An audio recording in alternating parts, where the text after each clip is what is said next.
नमस्कार, मायमावली हिंदी समाचार में आपका स्वागत है और मैं हूं शेख इस्माइल।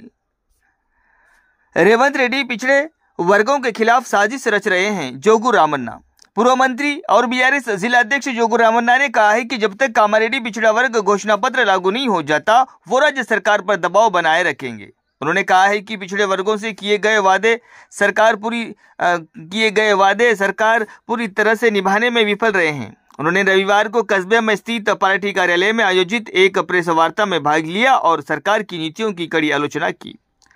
उन्होंने सवाल किया कि मुख्यमंत्री रेवंत रेड्डी पिछड़े वर्गों को और कितने दिन धोखा देंगी। उन्होंने कहा है कि पिछड़े वर्गों के लिए 42% आरक्षण का मुद्दा केंद्र के नियंत्रण में है, ये कहकर हाथ मलना ये ठीक नहीं है।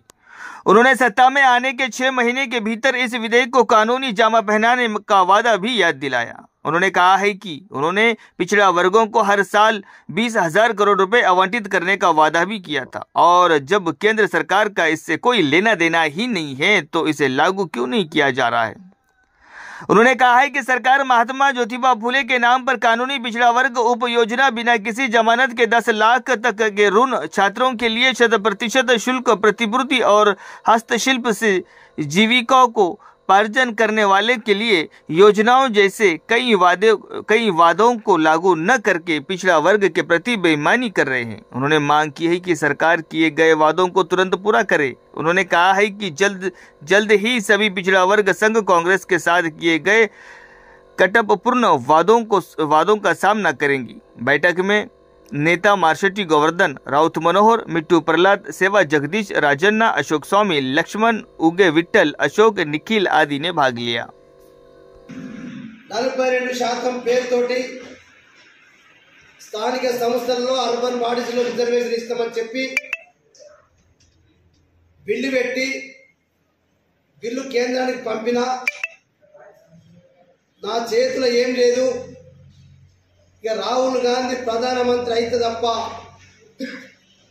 బీసీలకు ఇంకా స్థానిక సంస్థలలో అర్బన్ బాడీస్ రిజర్వేషన్లు రావని చెప్పిన ఓకే, ఇది కేంద్రం మీద ఏదో దుమ్మెత్తిచ్చి రాజకీయ పబ్బం గడపడానికి కొరకే రేవంత్ రెడ్డి గారు పనిచేయడం అనేది మాకు పూర్తిగా అర్థమైంది. కేంద్రం అయితే బీసీల పట్ల మొదటి నుంచి మోసం చేసినటువంటి పార్టీ, కానీ రేవంత్ రెడ్డి గారు నువ్వు బీసీ డిక్లరేషన్ చెప్పినావు, అందుకొరకే ఏమన్నావు 20,000 కోట్ల రూపాయలతోటి ప్రతి సంవత్సరం బడ్జెట్ పెడతాను, అట్లనే ప్రతి బీసీలో ఉన్నటువంటి ప్రతి కులానికి కార్పొరేషన్లు ఏర్పాటు చేస్తాను, దాంతోపాటు ఎంబీసీలకు కూడా మంత్రిత్వ శాఖ పెడతాను చెప్పినావు. ఈ రాష్ట్రంలో కాంగ్రెస్ పార్టీ ప్రభుత్వం ఏర్పడితే 6 నెలల లోపలనే మరి ఈరోజు ఈ 42% రిజర్వేషన్లతో పాటు దానికి చట్టబద్ధత కల్పిస్తారు. అసలు నీకు రాష్ట్రానికి సంబంధించిన విషయమే కాదని ఈరోజు చెప్తున్నమాట. మరి గతంలో ఏం చెప్పినావు? చట్టబద్ధత కల్పించి 42% రిజర్వేషన్ ఇస్తున్న వ్యక్తివి చట్టబద్ధమైనటువంటి మహాత్మా జ్యోతిబా ఫులే పేరుతోటి బీసీ చట్టాలు తీసుకొస్తారు.